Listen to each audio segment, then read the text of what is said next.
96, and the crown chakra 1,000.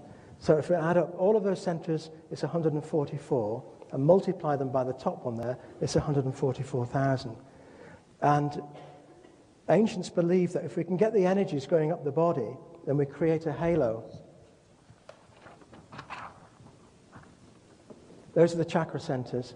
And if we can get the energy going up the body and up the spine, we get energy coming out of the crown chakra at the top. And this is why in ancient pictures they're often represented with halos, different sorts of halos. And only Jesus has the halo with the cross of the sun behind his head, because only Jesus is the sun. You'll find the saints have different types of halos because they're not as pure as Jesus was. And what we find is that when men ejaculate sperm, they lose a great deal of protein, because sperm is about 99% protein and zinc. And one of the problems with reincarnation is if you have children and you don't go to heaven, then you come back as your children's children, because the DNA is the same and the voltage is the same. So if you don't have children, A, there's no body to come back to, so that makes it difficult to reincarnate, which is good, because you go to heaven. And the thing is, this is why priests have to be celibate. This is why Moses said in the Bible,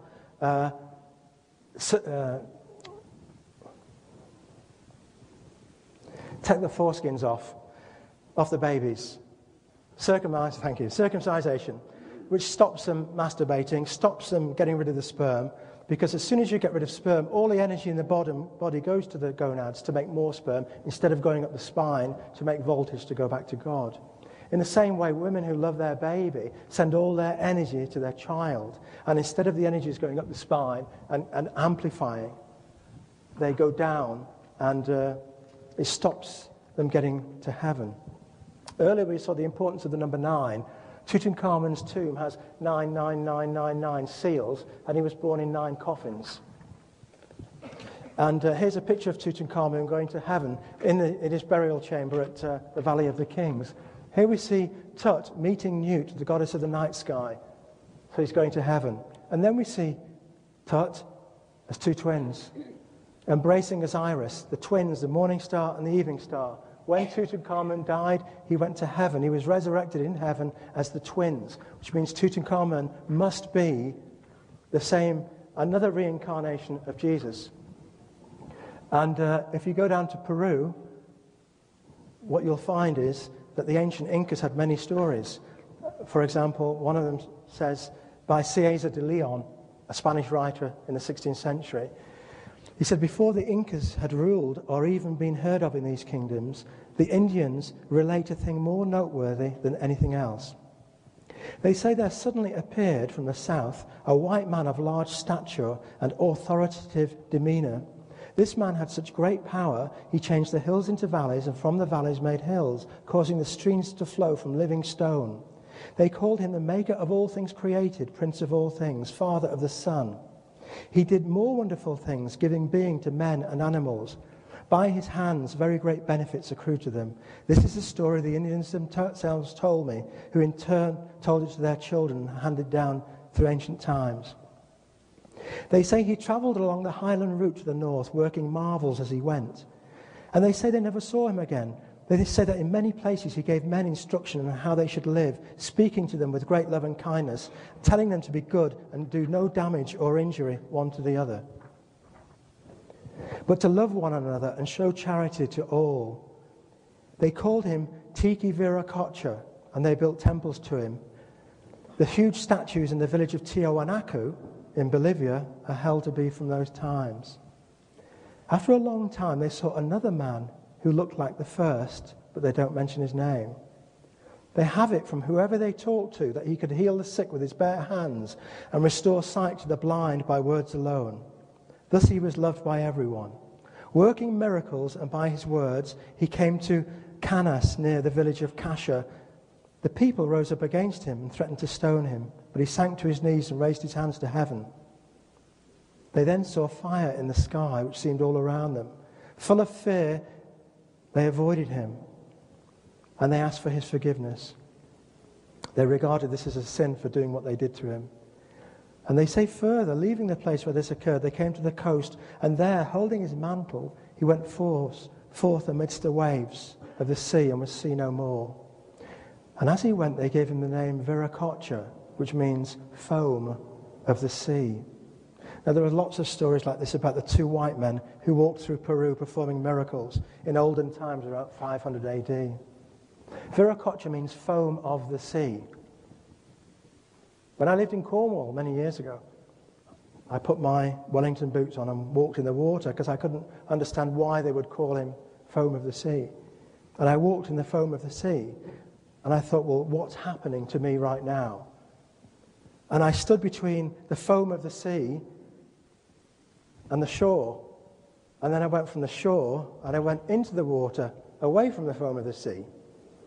And when I was in the foam of the sea, I thought, well, right now I'm in touch with the earth beneath my feet, the air, the sun above my head, and with the water. I'm in the foam of the sea. I'm in perfect balance with everything, the earth, the fire, the air, the water. If I move to the land, I am no longer in perfect balance with all four, because I've lost contact with the sea. If I step into contact with the sea, I lose contact with the land. So I'm not perfect. The only time I'm perfect is when I'm in the foam of the sea. So what were they trying to tell us?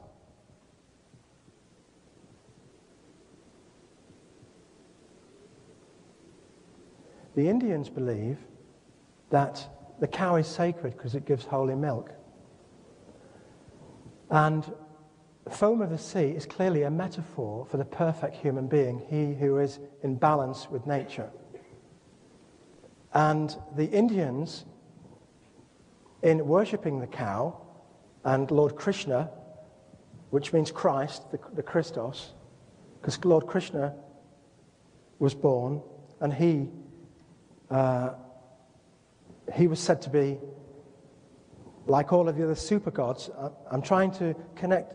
I've got to cut out large chunks of this lecture because, as I say, it takes 16 hours in a good day.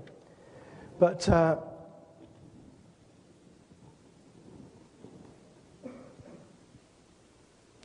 Indians believed heaven to be a milky ocean, the foam of the sea. And that's where God lived. And they believed that when we died, we went to the foam of the sea. Now, in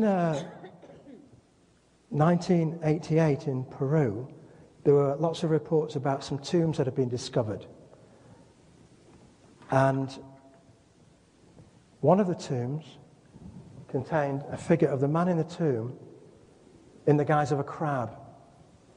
Now, the crab is an animal that lives on the land and in the water. The crab lives in the foam of the sea. And so, in 95, the first book I had published was The Mayan Prophecies. And I did all the sunspot stuff, how they understood how the sun was affecting life on Earth. Although I couldn't understand how they could have done it, that was it. I thought, well, they must have been very clever. But then I started to think, well, nobody could do this sort of thing unless they were superhuman. So I thought there has to be a connection here. Maybe everybody, as we mentioned earlier, wasn't clever in those days. As we were talking about, had I made a mistake in saying that everybody in Israel were clever in the year 0? Well, it wasn't. It was one man. And in the same way, everybody wasn't clever in Mexico. It was one man, Lord Pacal, who was clever. And, of course, Pascal is a Catholic word for Easter, which tells us that Lord Pacal was associated with Easter, as was Jesus, who died on the cross at Easter. So I started to have a look at Viracocha. And he was the Peruvian, I call them super gods, this holy energy that comes to earth periodically. And there were two super gods discovered in Mexico, one at the top of the pyramid and one at the bottom of the pyramid. There was Viracocha and Viracocha Pachacamac. Viracocha Pachacamac was god of the world. So one arrived in about 350 AD, the one at the top, That was Viracocha of China.